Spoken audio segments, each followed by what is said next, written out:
ప్రియమైన వారలారా, ఈవేళ రక్షణ వస్త్రం ఎందులో నుంచి వచ్చింది?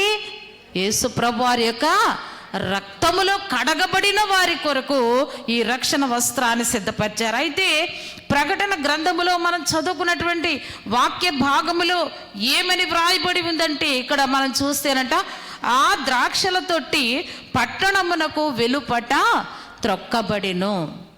పట్టణమునకు వెలుపట, యెరూషలేమునకు ఊరి వెలుపల, యెరూషలేమునకు ఎంతో దూరములో ఉన్న కల్వరి కొండ పైన ఆ ద్రాక్షల తొట్టిలో ఏమైందటండి?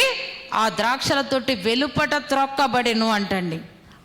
అనగా అందుకే ఎంత దూరమో మోయించెదురనే పాటలు చాలా వివరంగా బాగుంటుంది. అయితే మరి ఎంత దూరము మోయించారు? రక్తము కారుచు, రక్తము ప్రవహించడము ఎక్కడ ప్రారంభమైంది? ఓ ప్రశ్న వేస్తే మీరు చెప్తారు, ఎక్కడ ప్రారంభమైంది?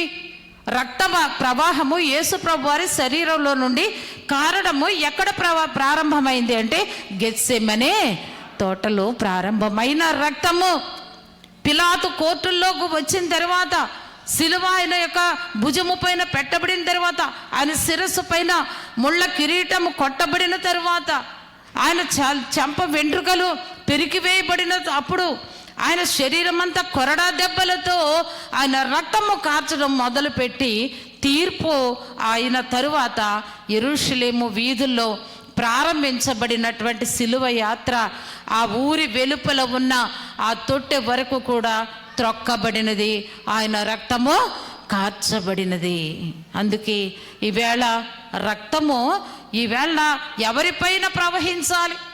యేసు ప్రభువారు ఆ ఊరేగుతూ ఉంటే, ఆ యేసు ప్రభువారు ఆ సిలువ వేసుకుని ఆ సిలువను మోసుకుంటూ సాగిపోతూ ఉంటే, అక్కడ దారిలో ఉన్న కొందరు హేళనగా మాట్లాడుచున్నారు. ఏమని అంటే, ఇదిగో నీ రక్తము మా మీదను మా పిల్లల మీదను ఉండాలి అని అడిగారట. ఇదిగో నీ రక్తము మా మీద మా పిల్లల మీద ఉండాలి అన్నారు.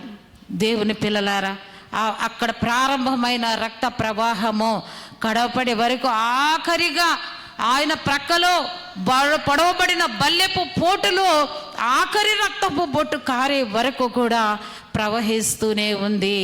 కనుక దేవుని బిడ్డలారా, ప్రవహించే ఆ రక్తములో నుంచి వచ్చింది రక్షణ వస్త్రము.